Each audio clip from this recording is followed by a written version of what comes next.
see him improve and give Blackwater such a hard time this year?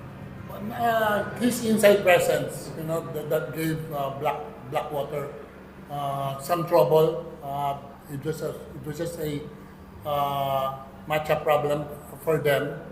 Like we had matchup problems also with King, got 40 points. So, lang, except that mas malaki yung positive effect ng inside game ni Watkins compared to King's 40 points in the total effect of the game. Coach, you mentioned mismatches also in terms of the scoring ability of George King. You only had 1 day to prepare for this game. What was the emphasis in your preparation? Just don't play like we played the other game. It's as simple as that. It was embarrassing, really. It was embarrassing in the game we played. So, 1 game preparation, not too much adjustments, but it's the players' adjustment in not wanting to lose that way or trying to make up for that loss that we had against Northport. Thank you, Coach Joe. Thank you.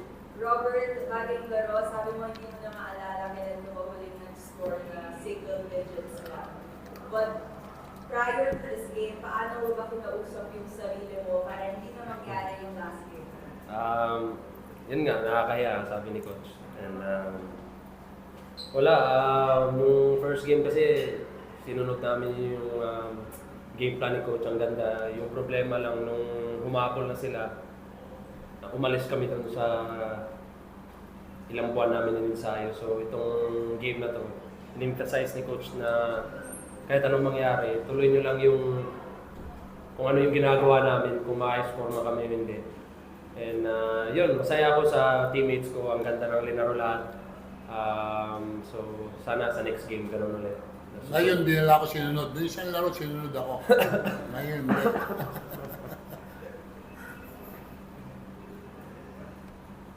We're now opening the floor to you. Coach, si Kevin Anas naka-report nila.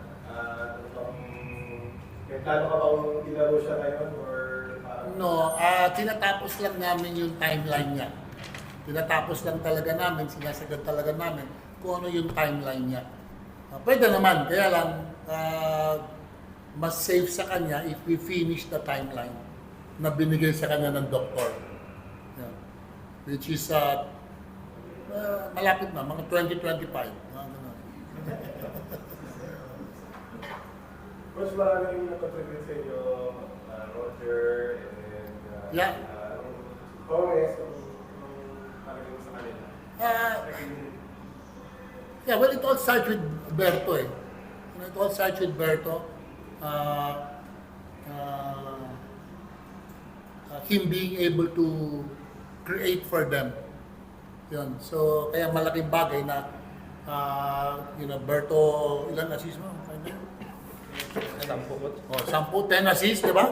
So, the Berto willing to give up the ball, and then it's their job to have kumpiyansa na itira yung open shot. So, yun. And then hopefully that Mike can clean up the boards on our missed baskets. So, yun. Let's start with Berto really.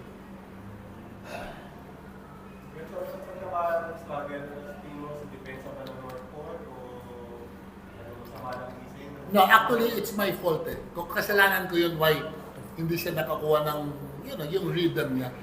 It's not his fault. But it was, syempre, medyo feel, experiment, ganun.